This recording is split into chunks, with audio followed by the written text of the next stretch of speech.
Good evening. Hope everybody's doing all right. I successfully installed 3 non-EPA regulated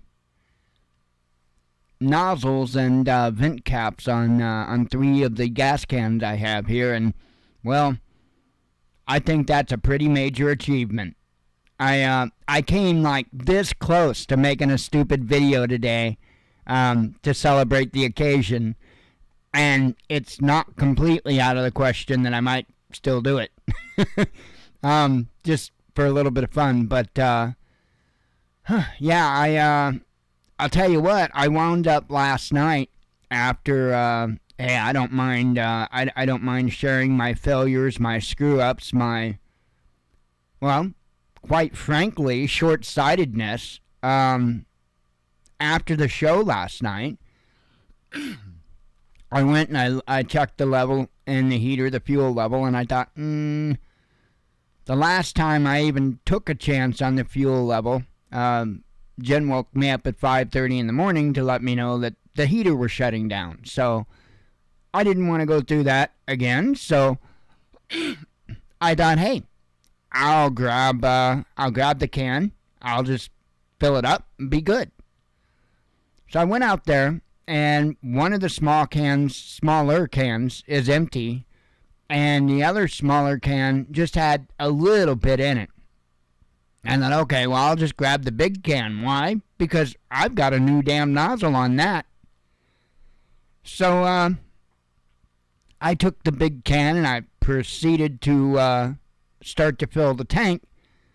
And I'll tell you what, it's kind of hard because the way the handle's set up on that gas can and stuff, you really don't have a whole lot of leverage, if you will. I commented the other day they would have been smarter to put the handle on the back of the can instead of on the top of the can. And so I wound up overfilling the tank. And I mean, it wasn't a terrible amount, but you have to understand when you overfill the tank, that means it runs down alongside the tank, down alongside the heater, down on top of the computer tower that it's mounted on, and then, of course, onto the exhaust pipe and all of that stuff. So it's something you have to deal with. And so I was up until, I guess, after 11 last night, tearing the heater down and cleaning up all the diesel fuel mess, because I was just gonna real quick use the big can to hurry up and get it done, instead of having to take the big can, fill the little can, and use a little can to fill the heater. I'm just gonna take a little shortcut, that's all. And one hell of a shortcut, but anyway, all is well. I cleaned it up, and I'm very I'm safety minded when it comes to that stuff. Like I say, I'm not a safety Sally, not even remotely. But I'm not stupid. I'm not foolish either. And so I wasn't going to take a chance with a fire. I was going to tear the heater down. And, I didn't have to tear the heater apart, the actual heater itself. But it's all mounted inside that all-in-one chassis. And so I had to take the top off. I had to actually disconnected the fuel tank. I drained out a little over half the fuel, disconnected the fuel tank completely, put it in the kitchen sink so that I literally used, dish soap and water and clean the tank, making sure not to get any water in the tank, and got that cleaned up. And then, there's a little platform that the tank sits on top of. I had to get that all cleaned, top and bottom. And then below that platform, the actual heater itself. And very little got into the actual heater housing. Mostly I just I took off the top of it and just did the same thing in the sink, cleaned it with soap and water, dish soap and water. And what I could get to down inside the housing of the heater, the plastic housing, I just I stuck... actually I used toilet paper. We don't have paper towels, so I used toilet paper, and I just stuck it down in there and got up as much as I could. And then I took my my cleaner and sprayed it down in there so that at the very least, I was watering down and using something as that would break up that diesel fuel so that it would be much, much less likely to ignite. And there wasn't much there anyway, so got it all cleaned up, got it all back together, fired it up, and I can't say she's been running ever since, because that thing's off right now. If I turn that thing on, right now I'm already still sweating, because I turned it off probably about 5-10 minutes before the show, because even all the way down on 1.6, with it 47 degrees Fahrenheit outside, had a pretty warm day. Sun was shining and stuff like that. So if we can get up in those temps, the sun out, not a bunch of wind, it doesn't take much to heat this place. It's just when this place gets below freezing, and then once you get below 20, it becomes a real bear. And under 10, you have to really kick in the heat just to keep it to where it's comfortable. Well, for me, and I don't like it cool, so. But anyway, that thing's just incredible. It really is. It's if I would stop trying to take quick shortcuts, I probably would have a lot less cleaning up of diesel to do. But anyway, it happens. Let's see. Oh, there is a one up there. Let me.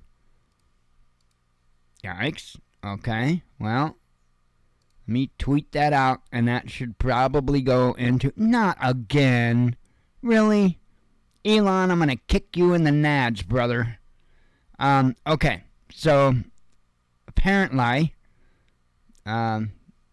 Twitter is having issues again. They had issues earlier. Yeah, log in and send the tweet. Refresh, send the damn tweet. Send it. I'm going to kick in the nads, Elon. I don't know if it sent it. Probably a conspiracy against me. No, I had this issue earlier. This happened. Let me try again, as they say. He's got some stupid thing. You need to log in. Some stupid thing that comes up, wanting to know if you want to put it in, I forget what they call their stupid little group thing, like. But yeah, it's not letting me tweet like that. Let me, one momento.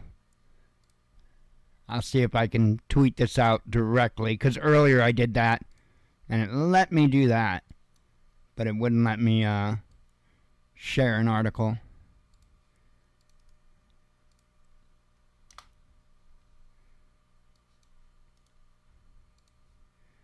And this is a story on something that we've been somewhat following, so yes! Such an accomplishment. Alright.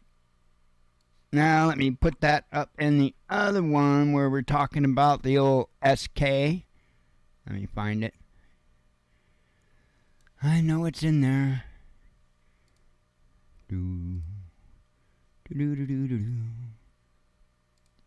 I thought I had one up. I know I had one up.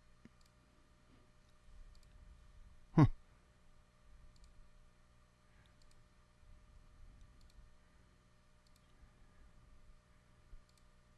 I would have sworn I had one up to do with oh, that's right. I wound up not going with that. Well, I'll go with this one. I'll go with this one, and then I'll kind of just update you when I cover it. So anyway, let me go ahead and head over that direction to the tabs. I've got plenty open.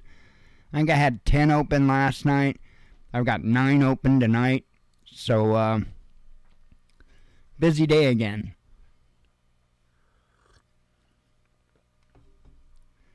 Let's see.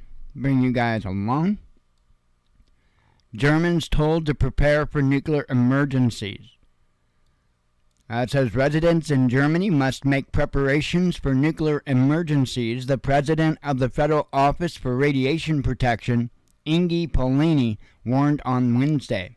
In an interview with Funk Media Group newspapers, Polini pointed out that radiation does not stop at the borders and claimed that the ongoing military conflict between Moscow and Kiev has made it clear to the general public that we have to be and remain prepared for a wide variety of nuclear emergencies. Russia has repeatedly insisted that it does not intend to use the atomic weapons in Ukraine, or to use atomic weapons in Ukraine, and has referred to its nuclear doctrine, which only allows the use of such munitions in a retaliatory fashion or in the case the country is faced with an existential threat from conventional warfare. Polini also criticized Germany's neighbors who have not phased out nuclear energy from their power grid. On the contrary, many of our neighboring countries are planning a new power plant, she said, warning of the risks of accidents at these facilities which could affect all of Europe. Germany in recent years has launched an initiative to wean itself off of nuclear energy, with the country's Green Party pointing to the potentially catastrophic risks associated with producing it. The nation only has 3 operational nuclear power plants remaining after MPs voted in November to extend their operations until April 2023 in light of the ongoing energy crisis in Europe. Meanwhile, Vice President of the Bundestag and FDP member Wolfgang Kubicki has blasted the government's refusal to revise its overall approach to nuclear power plants and has warned of a potential default unless something is done to address the energy crisis. We don't want gas and oil supplies from Russia anymore. At the same time, our green friends are restarting coal-fired power plants while preventing a reasonable extension of the life of the nuclear power plants, Kubicki said earlier this week. Howdy, Leo. So, I just thought that was kind of crazy for them to make that kind of a declaration or a statement or whatever you want to call it.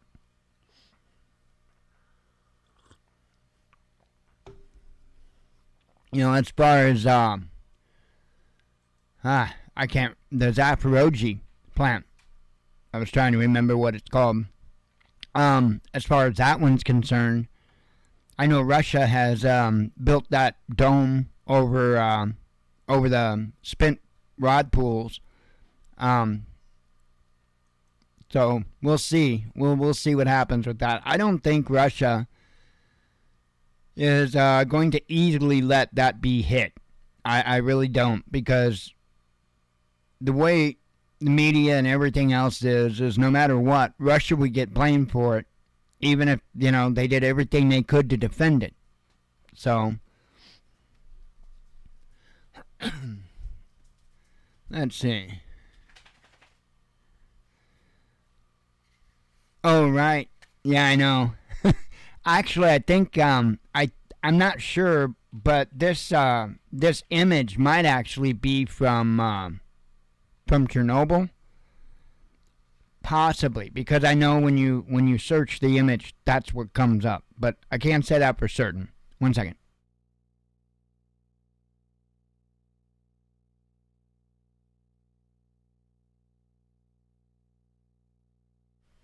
All right. Anyway. Let's see. Russian ally tests switch from peacetime to wartime. So this is also something that, in my opinion, is telling. The Belarusian military launched a surprise military check, the Defense Ministry announced on Wednesday. It includes the introduction of measures to switch from peacetime to wartime in the capital, Minsk, it has said. Let's see. The goal of the exercise, which was conducted at the Minsk Commandant's office, is to test the knowledge of the troops and evaluate their actions during a shift of the unit to the highest level of combat readiness, the brief statement said, describing the drill as pre-planned. Let's see. The goal of the exercise, which was conducted at the Minsk Commandant... Oh, duh. I thought I scrolled. Belarus is a close ally of Russia. Well, I'm not going to go into the history of the stuff, but nonetheless, they are clearly just kind of testing everything. I have a feeling that, along with Russia, they are watching the situation closely. I don't know that Russia's going to, or Belarus for that matter, is going to do anything, to attack anybody outside of Ukraine. But I do have a feeling that he's going to be making a considerable push in Ukraine at any moment. So,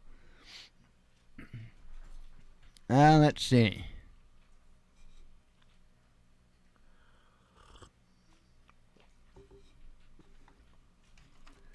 Now my e-cig's leaking. Well, it happens sometimes. This OG Limitless, it has air holes at the bottom of the RDTA, so quite different than the other versions of it. Once in a while, a little bit of juice will get down in them. Okay, so that's what's going on there. U.S. assures Russia over Patriots, says Lavrov. I thought this was kind of an interesting article in its entirety. Not only how they were discussing things, but, this whole reassurance thing to begin with. And then on another note, Russia believing it? I'm telling you, I really do think these nations are working together. The U.S. has told Russia that it will not send American soldiers to operate Patriot air defense systems in Ukraine, Foreign Minister Sergei Lavrov told Russia's Channel 1 on Wednesday. The Russian diplomats received these assurances from Washington through embassy channels, he added. So, it's not like hearsay or nothing. We've asked the Americans through the channels that our embassy still has whether their decision to hand over a Patriot battery to Ukraine means that American specialists would come along with it, since it is complicated to use, Lavrov said. The Russian diplomats then received extensive explanations in which the U.S. officials assured them they had no such plans, according to the minister. So, extensive explanations. So, in other words, they just did everything they could to assure Russia that there are not going to be any U.S. troops manning that equipment. Now, Russia has made it very, very clear that that equipment in particular is a target, a legitimate target, in which they are correct. And if there would be American troops that would be guarding that or operating that, well, it could cause some serious issues. So this is why I'm finding this very interesting, because they're more or less telling Putin that, oh, no, go for it, man. Go for it. Take it out. This just doesn't seem right. But anyway, it goes on to say, quote here, "It is precisely because the Americans do not want to and will not fight directly against Russia that the Patriot system would only be made operational in several months." I thought that was interesting too. "As soon as the Ukrainian soldiers master this technology," Lavrov explained. So I'm like, interesting. So, apparently, everybody's expecting this war, this conflict, to go on for a while. And I think that statement makes that very clear.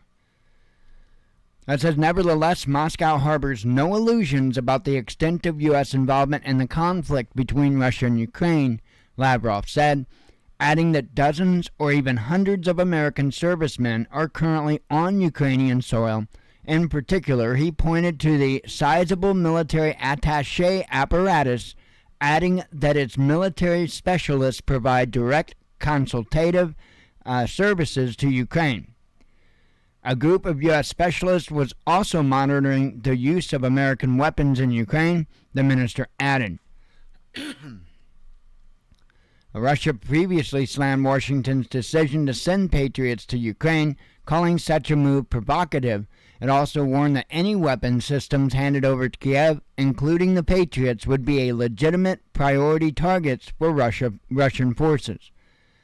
And I really do believe that that it's not going to take them very long at all to start knocking these things out. It's not just going to be one rocket launcher and all of that. So, I don't know. Crazy.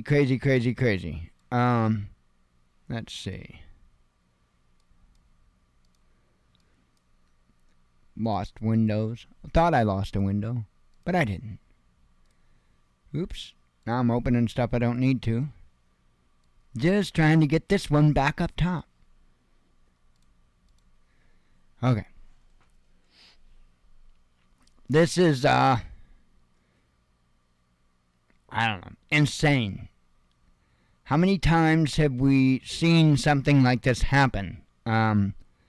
Also seen it in, Syria?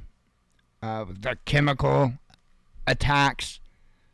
And it showed people rescuing kids that, had already been rescued in other countries or other places. Just kind of really messed up. Once again, here we got Ukrainian MP fakes victim of Russian strike. A Ukrainian lawmaker has shared a fake photo and purported story of Mark, 8-year-old, with her 330,000 followers on her English-language Twitter feed on Tuesday. Lazia Vasilenko, a Ukrainian MP from the Golos Voice Party, who has a background in law and human rights campaigning, posted a photo of a sad-looking, dirt-covered boy, claiming that he is an 8-year-old named Mark, who just survived a Russian artillery strike. The photo is nowhere close to being new and does not appear to have any relation to Ukraine. The 2013 Spanish-language edition of the book The Misremembered Man by Irish novelist Christina McKenna featured the very same picture on the cover. Skeptics pointed out, at the time of writing, the tweet remained live, though Twitter had added a notice about its questionable veracity. The Ukrainian MP, who claims that she studied at University College London, is regularly invited by leading Western media, such as France's BFM TV or the BBC, to comment on Ukrainian affairs. The latest UN casualty report for Ukraine on Tuesday said that its mission has recorded 429 deaths of children since hostilities with Russia began in late February. A watchdog operating in Russia's Donetsk and Lugansk People's Republics reported earlier this month that 154 minors had been killed by strikes it attributed to Ukrainian troops during roughly the same time frame. The UN considers Donbass a part of Ukraine and counts civilian deaths taking place there as Ukrainian. The UN estimates that between 2014, when Kiev deployed troops against the rebellious republics in Donbass following an armed coup, and the beginning of Russia's operation this year, some 150 children were killed in the region. And I think there's been a lot of shady stuff go on by the Ukrainian government for a really long time. Some pretty evil people.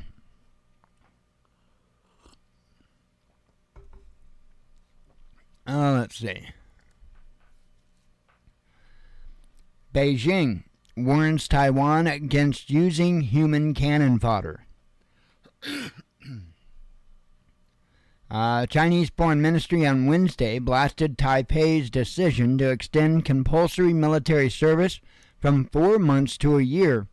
The move will only lead to the island's population being used as cannon fodder to fuel Taiwan's separatist ambitions, a ministry spokesman said. Struggling for the great task of achieving national reunification is immeasurably significant. Dying for Taiwan independence, separatist activities is completely worthless, the ministry spokesman Wang Wenbin told journalists when asked about Taipei's decision. The official then said that Beijing believes Taiwan compatriots are highly principled. They will not be put up as cannon fodder by Taiwan independent separatist forces. His words came a day after the self-governing island's president, Tsai Ing-wen, announced the conscription extension, citing China's intimidation and threats against Taiwan. While calling the decision incredibly difficult, I don't know if that's Thai or Tsai, not sure. Maintain the island would need better troops since the current military system is insufficient, particularly in the case of rapid attack on Taiwan. The change, which is expected to take effect in 2024, would see draftees undergoing more rigorous training and learning to use such weapons as Stinger and anti-air missiles. So, and the rest goes into what's been going on, which you're already aware of. So, that situation is not getting any better.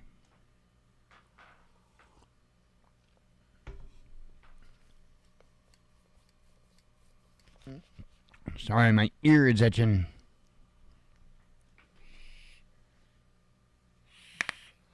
I need a vape.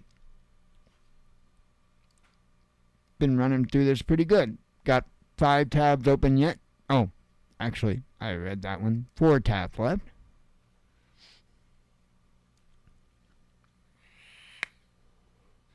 After the late night to bed last night, I'm ready for a normal calm. I don't have to add any fuel to things like full right now because I haven't had to run it a whole lot.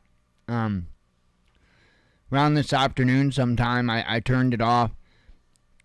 I've turned it on, I think, twice since then for a little bit and then turned it off because it got too hot. So, Jen has dryer going in the back there, so that also contributes to the heat, and so don't even need it. Like I say, when you get around 50 degrees or so, I just heard the dryer go off.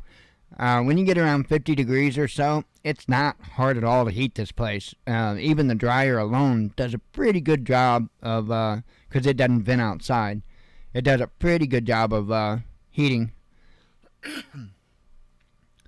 Okay, as you can see, they had a hell of a time in China on a bridge.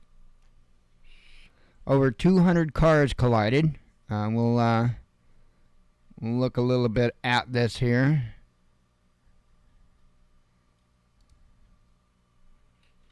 Maybe.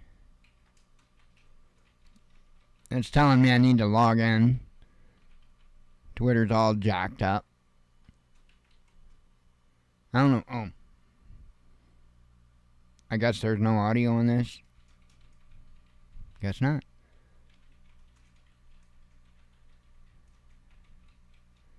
Yikes.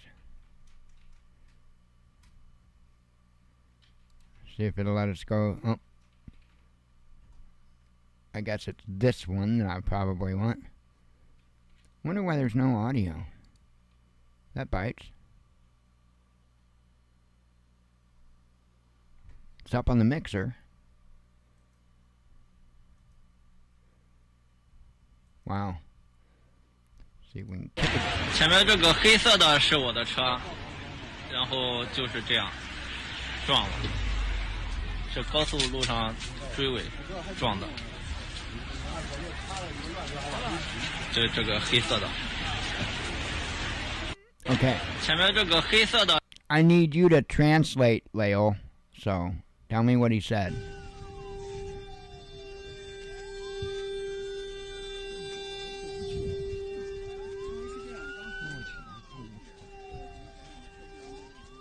底朝天了，那前车。Yikes. 哟，一可能他估计给我带半台车。我操，过都过不去。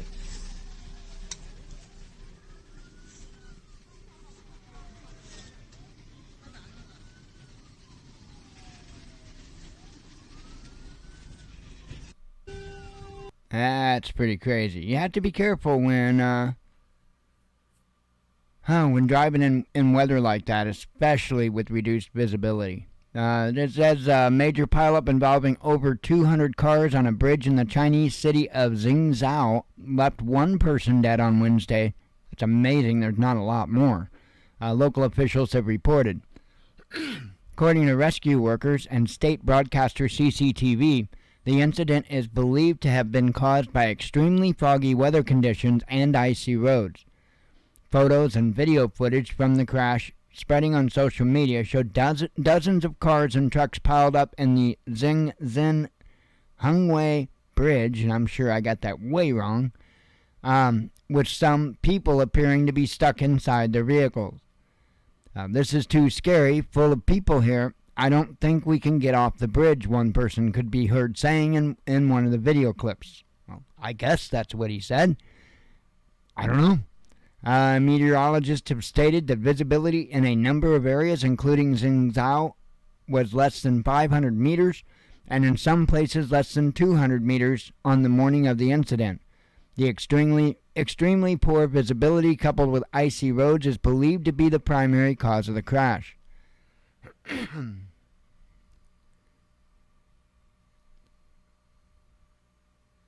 Oh man, let's see. Let me have a sip of coffee.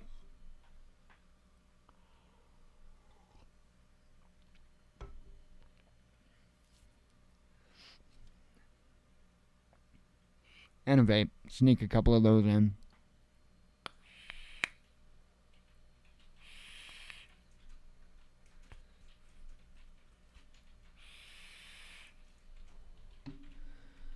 Alright. Belgrade calls on Kosovo Serbs to remove barricades. Serbian President Alexander Vučić met with representatives of the Kosovo Serbs on Wednesday and asked them to dismantle roadblocks they had erected, Belgrade's Commissioner for Kosovo, Petar Petković, has told a press conference. Ethnic Serbs in the north of the breakaway province had put up roadblocks 3 weeks ago in protest over the arrest of several Serbs and the deployment of heavily armed ethnic Albanian police in their communities.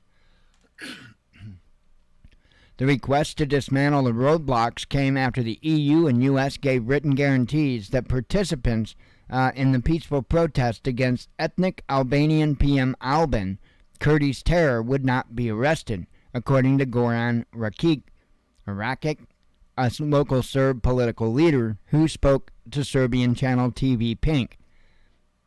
Hell of a name. Moreover, NATO's peacekeeping force, KFOR, also issued new guarantees that Kosovo security forces won't be deployed to the Serb-majority counties in the north of the province, he added.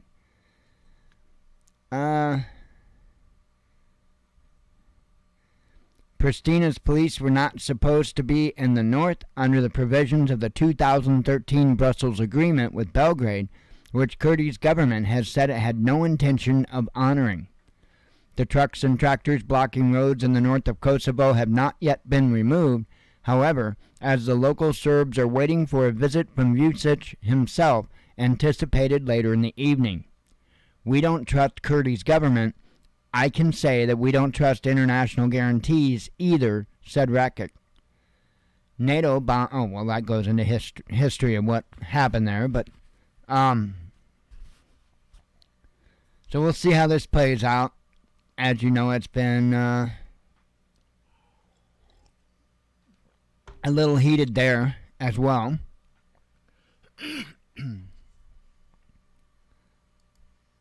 U.S. reveals possible steps to counter Iran's drone production. And I saw this headline, and I'm like, oh, wow, this ought to be interesting. Yeah, really sounds to me like a bunch of nothing, really. The White House is working to prevent Iran from using Western parts to make military drones. Adrienne Watson, the spokeswoman for the U.S. National Security Council, has said. Her statement came after Washington accused Tehran of delivering combat UAVs to Russia amid its conflict with Ukraine. We are looking at ways to target Iranian UAV production through sanctions, export controls, and talking to private companies whose parts have been used in the production, Watson said in a statement to the New York Times on Wednesday. Watson added that the White House was assessing further steps we can take in terms of export controls to restrict Iran's access to technologies used in drones. Ukraine has accused Russia of using Iranian Shahed 136 kamikaze drones in strikes on Kiev and other cities. Kremlin spokesman Dmitry Peskov denied the allegations at the time, saying Moscow was only using Russian hardware in its military operation in Ukraine. CNN reported last week that Washington set up a task force to investigate the allegations that Western components were found in drones deployed by Russia in Ukraine. The U.S. is also working on additional export restrictions for Iran, according to Bloomberg. So really, it's a bunch of nothing, to be honest. It's if they think that that's going to stop them from getting what they need, those chips, if that's what they so need, it's not going to do it. It just means that the price of those chips, the cost of those chips went up. That's all. You're just going to make other people a lot of money. So, they know how that game works.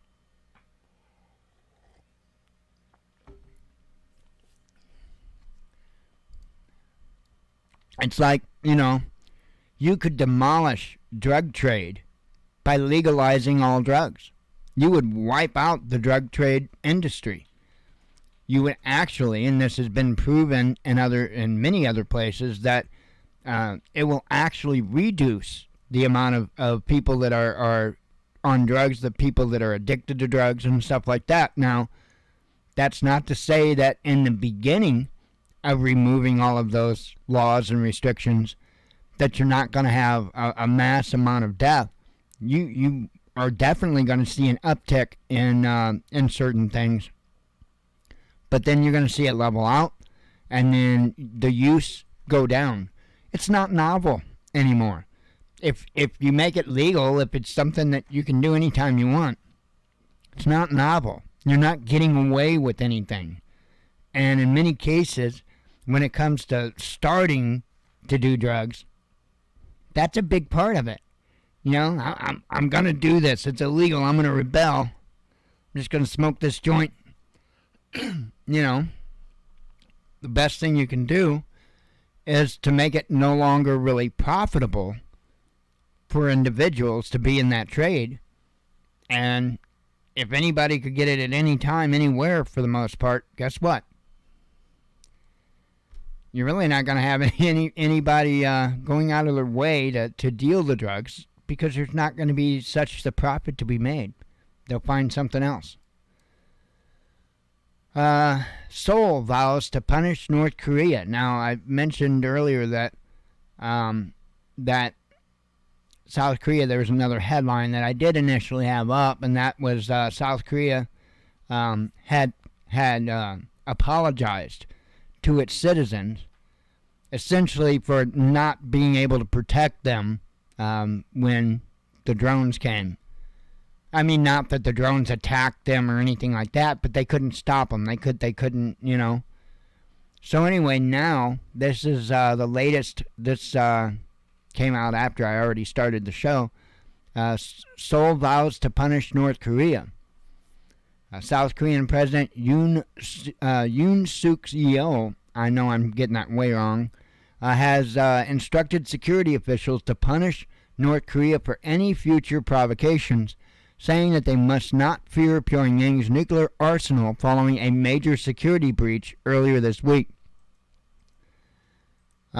Addressing members of his cabinet and the National Security Office on Wednesday, Yoon ordered for harsher retaliation to North Korean military action, citing an incident on Monday which saw 5 unmanned aerial vehicles loiter over South Korea for several hours.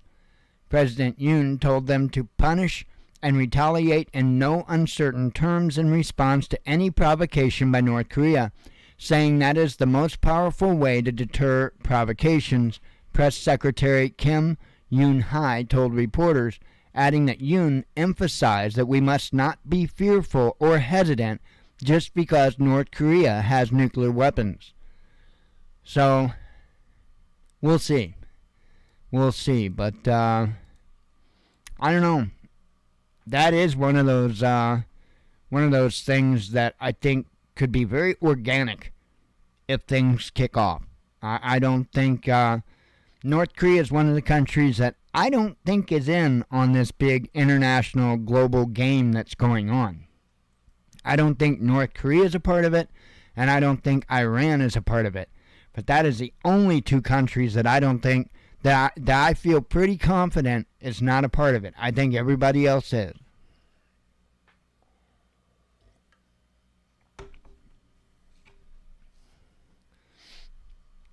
Anyway, as usual, got headlines. I am burning up still. That heater's been off for a while. Dryer kicked off a little bit ago.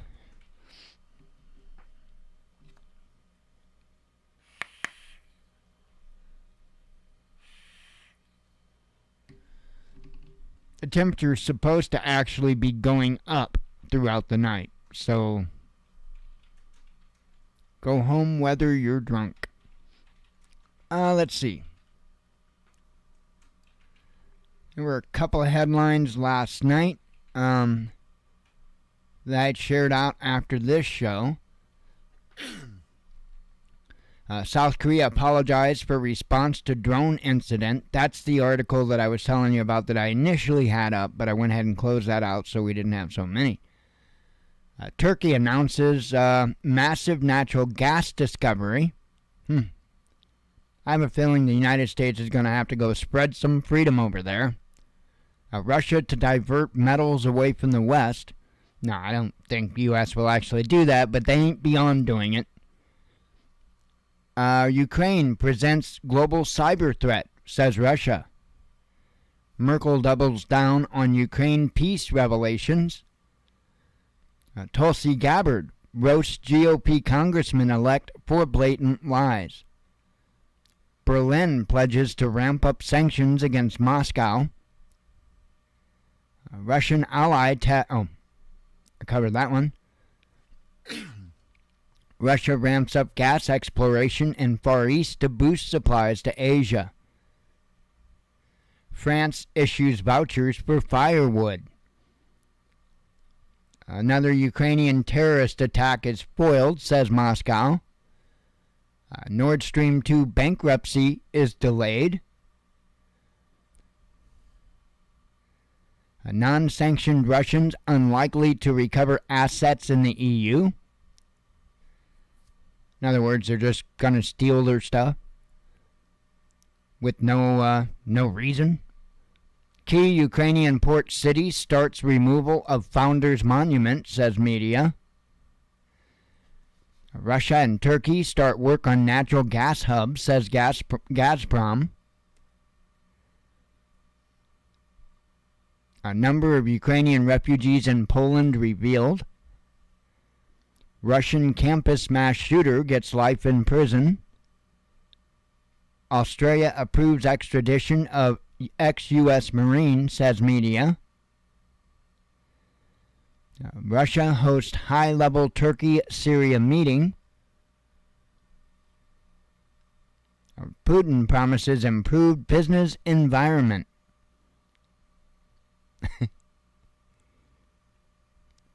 Turkey claims success against Kurdish fighters. A Nazi concentration camp secretary appeals conviction. A Ukrainian billionaire detained at iconic French ski resort. Zero COVID city scraps most pandemic restrictions. Yeah, China's just like letting everybody go flying all over and then our dumbass country, right? They're gonna start screening and all this stuff, right? And the problem is they're not gonna start screening until like January 5th or something. So that more or less is telling anybody in China that wants to come to the United States that they better, crap or get off the pot. And it's crazy. It is insane. Let's see. Ukrainian proposal is not a peace plan, says the Kremlin. Oops. Biden administration threatens airline over cancellations. I read a letter earlier, and supposedly the letter was written by a pilot, 35-year pilot. And there was somebody that was talking about this too,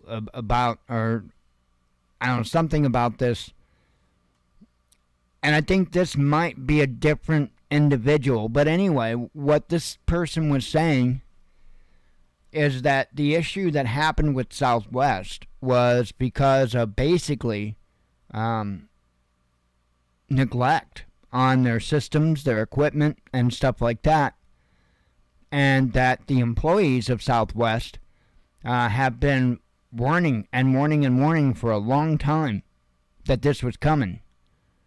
And apparently, due to, the cancellations and stuff from the winter storm and all that, it caused their system, I guess, just to crash. There wasn't, apparently, according to this letter, it wasn't due to lack of employees, lack of abilities, or anything else. They didn't have the computer system to be able to assign anything. They didn't have anything, Yeah, the planes would fly, the employees were there, everything was ready to go, except the computer systems. And so basically the letter was trying to explain the situation. This person apparently worked for the airline for like 35 years. And they were trying to explain what happened and started dating back from a long time ago, from back when they had things really on top. They were really doing well. And then apparently there was a change in management and upper level management. And they got people in there that were more worried about profits than they were the actual operation, and they let things go to hell. That's where today comes, and there has been another change in the upper level management. According to this individual, this person is a stand-up person. They put other stand-up people in charge of their respective positions, and if they can keep things going, these people have the right intentions, and apparently, his opinion, the ability to be able to once again dig Southwest out and be a viable company once again. And it was almost like the letter was an explanation and a plea for people to please give them the chance to fix this company. And I thought it was a very, very well written letter, and it really laid it out very well as to what happened. And you were to ask my opinion after reading that, if everything I was reading was true and correct, and it seemed like it was probably pretty accurate, yeah, they got my thumbs up. Get out there and kick some ass, fix things, make it right. That's basically the long and the short of it. So we'll see what happens. I would, if I had a bunch of money just to throw around at things, I think I'd be investing in Southwest right now. And I mean that. I'm not a financial advisor. I don't even play one on YouTube.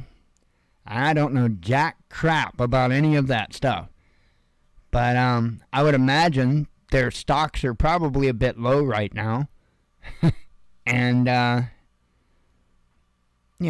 you could, if everything doesn't go to hell, I would be looking at it as a long-term investment. You know, who knows? 10 years from now, they may be on top, and in that case, you're probably going to make a little change. So,